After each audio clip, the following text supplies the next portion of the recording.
Let's talk about some injury news and updates around the NBA.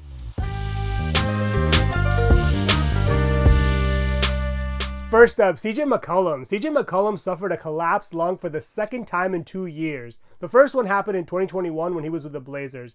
This time around, it looks like he's healing positively. What that means in terms of his recovery kind of remains to be seen. Last time he had this injury, he healed up in about 2.5 weeks, but he was held out from playing for an additional 3 weeks, missing about 6 weeks in total. I'm not sure if we can expect him to miss the same amount of time this time around, but I have to think the Pelicans are going to take things cautiously with McCullum, given that he's already had the injury before. In the meantime, you definitely want to pick up Jordan Hawkins. Hawkins is a rookie out of UConn who's a sharpshooter and has looked pretty good in McCullum's absence. Next up, Jamal Murray. Jamal Murray suffered a right hamstring strain last Saturday against Chicago, and he's probably going to miss a few games. Coach Malone came out and said this is not a 1 to 2 game thing. He's going to miss at least a week, but I can see him missing more than that. Given Murray's history with injuries, specifically to his lower body, I have to think the Nuggets are going to take things slowly with him. In the meantime, Reggie Jackson will probably step in as a starter. He's really not worth picking up. I would think Aaron Gordon and Michael Porter Jr. probably stand to benefit the most in Murray's absence. Moving right along, DeAaron Fox. DeAaron Fox hurt his ankle and has missed the last 3 games, and he's set up to miss his 4th straight game tonight.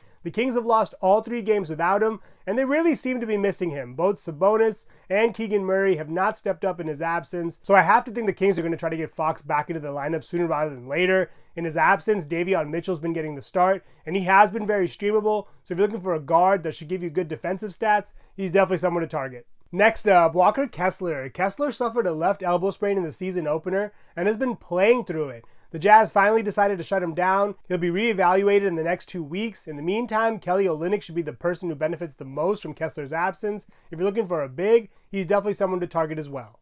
Next up, Wendell Carter Jr. He broke a finger in his left hand scrambling for a loose ball with 1.3 seconds left. Talk about bad luck. He's slated to have surgery and is going to be reevaluated in 3 weeks. In the meantime, if you're looking for a big man replacement, I would definitely target Mo Wagner. He's been great when he's gotten minutes. And also Goga Batats. Goga Batats is definitely the lesser of the two, but he's probably going to get an increased role. Next up, Scoot Henderson. Scoot Henderson's had bad luck since coming into the NBA. He got hurt during Summer League and now he's hurt again. He hurt his right ankle and is slated to miss his 3rd game tonight. In his absence, Malcolm Brogdon has been on fire, averaging around 21 points, 10.5 assists, 7 rebounds, and 2 steals a game. So if he is somehow available in your leagues, you definitely want to pick him up. Shaedon Sharpe is also going to see a boost in minutes and workload. So if you have him, you should definitely see an uptick in his production. Next up, Nick Claxton. Nick Claxton got injured in the season opener as well. He's been suffering from a left high ankle sprain.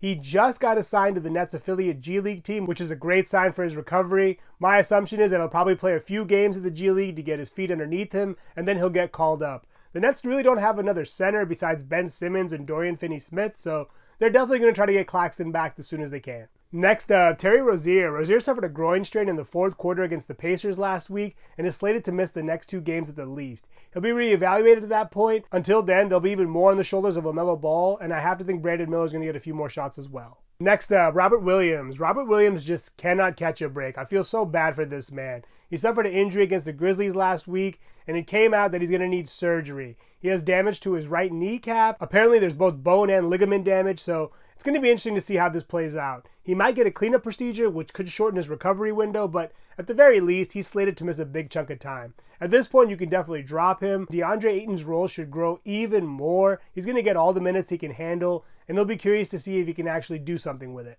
Moving right along, Trey Murphy. Trey Murphy had surgery to his left meniscus in the first week of September, and he had a 10 to 12 week recovery time. Right now, we're right around week 9, so he should be ramping up anytime soon. In his absence, Herb Jones and Jordan Hawkins should definitely benefit. With CJ McCullum out, they're definitely going to be looking for bodies in New Orleans. I have to think once Jose Alvarado gets healthy, he'll definitely see a boost as well, but he'll probably come back around the time Murphy does as well. Whenever Murphy does return, he's going to be a key part of this rotation, so if you have him, just hang tight. Next up, Anthony Simons. Anthony Simons got hurt in the opener as well, and he had surgery on his thumb, and he's slated to miss about 6 weeks. The surgery happened on October 31st, so he's probably going to be back around mid-December, maybe a little bit earlier. In the meantime, with Scoot Henderson out as well, the Blazers are pretty much going to be running through Shaedon Sharpe and Malcolm Brogdon like I mentioned earlier.